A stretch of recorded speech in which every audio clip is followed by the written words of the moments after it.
Renungan Pagi menjadi Putra dan Putri Allah oleh Ellen G. White, 24 Juli 2021. Mari kita berdoa. Bapa kami yang di sorga, Allah pencipta langit dan bumi, laut dan segala isinya, Allah yang maha besar, satu-satunya Allah yang benar, yang kami sembah selalu melalui anak-Mu yang tunggal, Yesus Kristus. Terpujilah Yesus, anak Allah yang maha tinggi, yang adalah Tuhan atas hari Sabat. Pada pagi hari ini kami bersyukur boleh bangun dan berbakti, dan sebagaimana membaca serta mendengarkan nasihat firman-Mu, kiranya ini menjadi penggugah dan pembaharu bagi hidupan kami, agar masing-masing kami hidup bertarak. Beserta kami sepanjang hari ini, kehendak-Mu yang jadi, ampun kami akan dosa dan salah, karena kami berdoa hanya dalam nama anak-Mu yang tunggal, Yesus Kristus, yang adalah Tuhan dan Juru Selamat kami. Amin. Renungan hari ini akan dibacakan oleh Oma Tice Ayorbaba. Silahkan Oma Tice. Terima kasih. Selamat pagi dan selamat hari Sabat, saudara-saudaraku yang dikasihi Tuhan Yesus, di mana saja saudara berada. Bacaan renungan pagi menjadi Putra dan Putri Allah oleh Nyonya Ellen G. White, tanggal 24 Juli tahun 2021 berjudul Mengambil Pendirian Tegas untuk Pertarakan. Ayat inti terdapat di dalam 1 Korintus 9 ayat 25 yang bunyinya, tiap-tiap orang yang turut mengambil bagian dalam pertandingan menguasai dirinya dalam segala hal. Mereka berbuat demikian untuk memperoleh suatu mahkota yang fana, tetapi kita untuk memperoleh suatu mahkota yang abadi. Di dalam lingkungan keluarga dan di dalam jemaat, kita harus menempatkan pertarakan di atas sebuah mimbar yang tinggi. Itu harus menjadi unsur yang hidup dan bekerja sambil membaharui kebiasaan, kecenderungan, dan tabiat. Sifat tidak bertarak terletak pada dasar segala kejahatan dalam dunia kita ini. Anak-anak perlu diberi pelajaran yang akan menumbuhkan di dalam diri mereka keberanian untuk melawan kejahatan. Para orang tua harus melatih ketelitian yang besar sehubungan dengan makanan yang ditaruh di hadapan anak-anak mereka. Para pemabuk terbentuk oleh hanya terlalu sering pelajaran tidak bertarak yang didapat di rumah tangga. Biarlah anak-anak itu diberikan makanan yang akan membangun pikiran dan tubuh, tetapi jauhkanlah dari mereka makanan-makanan yang banyak bumbu-bumbunya yang akan membangkitkan keinginan untuk bahan-bahan perangsang yang lebih kuat lagi. Penggunaan minuman keras atau tembakau membinasakan otak dan melumpuhkan saraf. Tembakau adalah suatu racun yang lambat, mengendap, tetapi paling ganas, dan pemakaiannya sedang mengerjakan bencana yang tak terkatakan. Tidak diperlukan argumen untuk menunjukkan kejahatan pemakaian minuman yang memabukkan. Manusia yang berada dalam kehancuran, jiwa yang untuknya Kristus telah mati dan pernah ditangisi oleh para malaikat, terdapat di setiap tempat. Mereka adalah suatu cacat pada peradaban kita yang dibanggakan. Orang-orang yang pada zaman dahulu berlomba untuk mendapatkan suatu hadiah, menyadari pentingnya kebiasaan bertarak, dan terlebih lagi kita yang berlomba dalam suatu perlombaan untuk mahkota surgawi.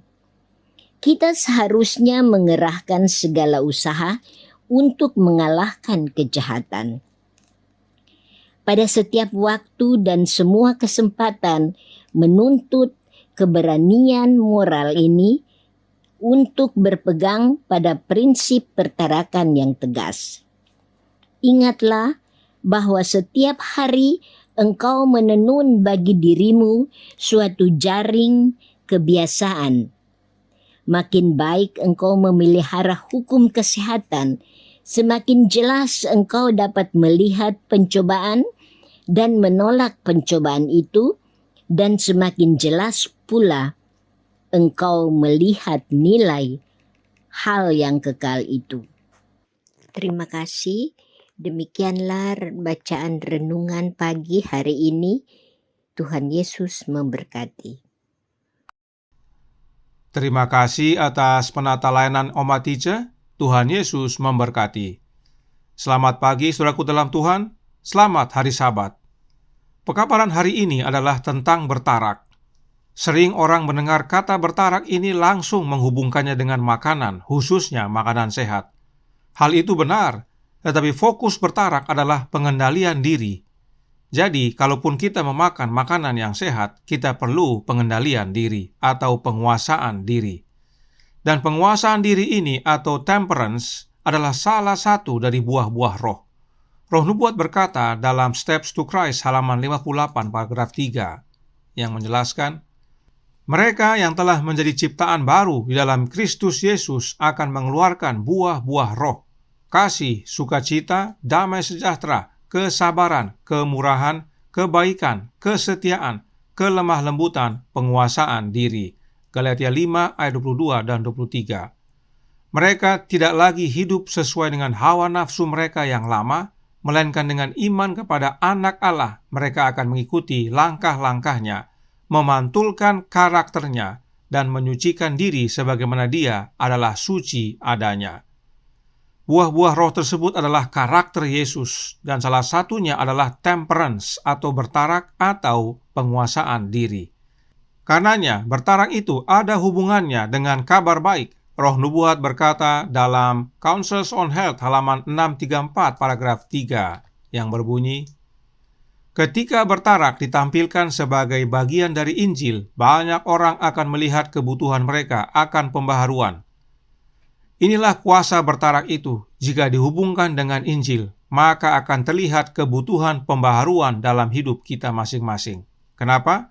Karena Injil adalah tentang kehidupan Yesus, dan kehidupan Yesus adalah kehidupan yang penuh penguasaan diri, menahan hawa nafsu. Karenanya, Testimonies for the Church volume 3 halaman 561 paragraf 2 menyatakan, bertarak dalam segala hal akan penolakan teguh nafsu makan adalah satu-satunya jalan aman. Artinya, ada hubungan penguasaan diri atau bertarak dengan keselamatan. Apakah kita bisa menghidupkan bertarak dengan kekuatan diri kita sendiri? Tentu tidak. Ingat, di luar Yesus kita tidak dapat berbuat apa-apa. Itu sebabnya setan goda kita agar kita tidak andalkan Yesus, tetapi andalkan diri sendiri. Roh Nubuat menyatakan dalam Confrontation halaman 51 paragraf 1 yang berkata, dia tahu bahwa selera akan menjadi idola manusia dan akan menuntunnya untuk melupakan Allah dan akan berdiri langsung menghalangi jalan keselamatannya. Dia di sini adalah Yesus. Yesus tahu bahwa selera manusia bisa menjadi berhala, dan oleh seleralah orang tua kita yang pertama jatuh. Roh Nubuat menjelaskan dalam Counsels on Diet and Foods halaman 70 paragraf pertama berbunyi, Adam dan Hawa jatuh karena selera tanpa pengendalian diri. Kristus datang dan bertahan dari pencobaan setan yang paling sengit, dan demi ras manusia mengalahkan selera, menunjukkan bahwa manusia dapat menang. Ketika Adam jatuh ke dalam selera dan kehilangan Eden yang penuh kebahagiaan, anak-anak Adam dapat melalui Kristus mengalahkan selera dan melalui pertarakan dalam segala hal mendapatkan Eden kembali. Itulah sebabnya Yesus datang dan Dia telah mengalahkan selera.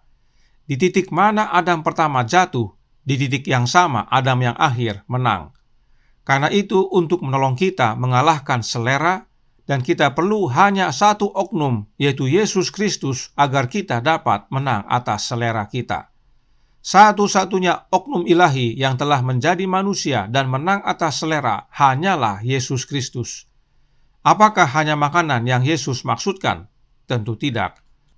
Renungan hari ini ada menyinggung soal minuman keras dan tembakau. Roh Nubuat berkata dalam Peter's Counsels to Parents halaman 26 paragraf 5. Biarlah para pengikut Kristus menjauhkan diri tidak hanya dari alkohol, tembakau, teh, dan kopi, tetapi juga dari setiap hal berbahaya lainnya yang mengganggu otak. Banyak yang sudah tinggalkan alkohol, tembakau, teh, dan kopi. Tetapi apakah masih ada yang lain yang dapat merusak otak? Oh, ada. Seperti bacaan-bacaan dunia, musik, tontonan hiburan, atraksi, dan seterusnya. Itu semua juga dapat merusak otak. Kembali, kita semua tidak dapat mengalahkan semuanya itu dengan kekuatan diri kita sendiri. Kita perlu Yesus. Roh Nubuat menasihatkan dalam Christian Temperance and Bible Hygiene halaman 148 paragraf 4. Berkata, "Saya mengarahkan Anda kepada Yesus Kristus, Juru Selamat orang berdosa, yang sendirian dapat memberi Anda kuasa untuk mengatasi pada setiap hal." Hanya Kristus yang dapat memberikan kuasa agar kita dapat hidup bertarak atau menguasai diri. Apakah kuasa dari Kristus tersebut? Kuasa yang dari Kristus adalah Roh-Nya yang kudus, Roh Kristus. Alkitab merangkumkan dalam 3 ayat berikut ini. Yang pertama, Yohanes 15 ayat 5. "Akulah pokok anggur dan kamulah ranting-rantingnya. Barang siapa tinggal di dalam aku dan aku di dalam dia, ia berbuah banyak. Sebab di luar aku kamu tidak dapat berbuat apa-apa." Buah apakah yang kita hasilkan bila mana kita tinggal di dalam Yesus? Galatia 5 ayat 22 dan 23 menyatakan, "Tetapi buah roh ialah kasih, sukacita, damai sejahtera, kesabaran, kemurahan, kebaikan, kesetiaan, kelemah lembutan, penguasaan diri. Tidak ada hukum yang menentang hal-hal itu." Inilah buah-buah yang kita hasilkan bila mana kita tinggal dalam Yesus. Sebab yang mengerjakan adalah, Filipi 1 ayat 11 katakan, penuh dengan buah kebenaran yang dikerjakan oleh Yesus Kristus untuk memuliakan dan memuji Allah. Jelas bahwa bila mana kita tinggal dalam Yesus, maka Yesuslah yang mengerjakan buah-buah roh itu. Yesuslah yang memampukan kita untuk hidup bertarak. Perhatikan cara Roh Nubuat menjelaskan tentang Yohanes 15 ayat 5 berikut ini dalam The Review and Herald September 11 tahun 1883 paragraf 9. Berbunyi, "Barang siapa tinggal dalam aku dan aku di dalam dia, ia berbuah banyak. Ranting pokok anggur dipelihara dari pokoknya menjadi subur dan berbuah. Tandanya yang kaya dan harum membuktikan persatuannya dengan pokok anggur yang hidup." Jadi, orang Kristen yang tinggal di dalam Yesus akan menghasilkan buah. Dalam watak dan kehidupan akan terwujud seperti tandan buah anggur, karunia roh yang berharga, kasih, sukacita, damai sejahtera, kesabaran, kemurahan, kebaikan, kesetiaan, kelemah lembutan, penguasaan diri. Tidak satu pun dari buah-buah ini akan hilang dalam kehidupan seseorang yang di dalam jiwanya Roh Kristus tinggal. Jelas sekali saudaraku dalam Tuhan, bahwa buah-buah roh ini bukanlah hasil dari oknum lain yang kaum Trinitas sebut dengan Allah Roh Kudus. Bukan. Buah-buah roh ini jelas yang hasilkan adalah Roh Kristus. Sebab Kristuslah yang mengerjakan buah kebenaran dalam hidup kita. Buah-buah roh adalah buah-buah kebenaran karena tidak ada hukum yang menentangnya. Itu sebabnya Yesus berkata, "Di luar aku kamu tidak dapat berbuat apa-apa." Kita harus tinggal di dalam Yesus agar dapat berbuah, agar dapat bertarak. Dan itu hanya dengan menerima Roh-Nya Yesus yang kudus yang disebut Roh Kristus, pribadi dari Yesus itu sendiri. Hati-hati dengan ajaran yang menyatakan bahwa roh yang tinggal dalam hidup kita bukan Yesus. Itu sama artinya kita tinggal di luar Kristus. Apa akibatnya? Tidak dapat berbuah, kering, dikumpulkan, dan siap dibakar. Kita tidak dapat bertarak atau menguasai diri dan akhirnya binasa. Kiranya ini menjadi pembaharuan bagi kita, sebab Healthful Living halaman 203 paragraf 5 menyatakan, penyangkalan selera adalah keselamatan bagi Anda. Tidak heran godaan pertama manusia adalah tentang selera, dan godaan pertama Yesus adalah selera. Sebab penyangkalan selera adalah keselamatan. Kiranya ini menjadi panggilan bagi kita, agar masing-masing kita sungguh-sungguh bertarak, dan itu hanya dengan menerima Kristus dalam hidup kita, melalui kehadiran Roh-Nya yang kudus, Roh Kristus dalam hati kita. Tuhan memberkati, saya bawa dalam nama Yesus. Amin. Mari kita berdoa.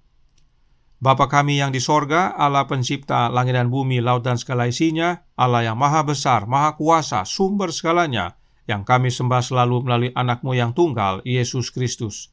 Terima kasih atas nasihat penting pagi hari ini tentang selera, yang banyak umat manusia anggap sepele. Kiranya melalui pekabaran ini, kami mengalami pembaharuan dan hidup bertarak sebagaimana Yesus hidup, dan itu hanya dengan kuasa yang dari Yesus sendiri dapat berikan, yaitu Roh-Nya yang kudus, Roh Kristus. Tolong kami ya Bapa, curahkan Roh Anak-Mu dalam hati ini, beserta kami sepanjang hari ini kehendak-Mu yang jadi. Ampun kami akan dosa dan salah, karena kami berdoa hanya dalam nama Anak-Mu yang tunggal, Yesus Kristus, yang adalah Tuhan dan Juru Selamat kami. Amin.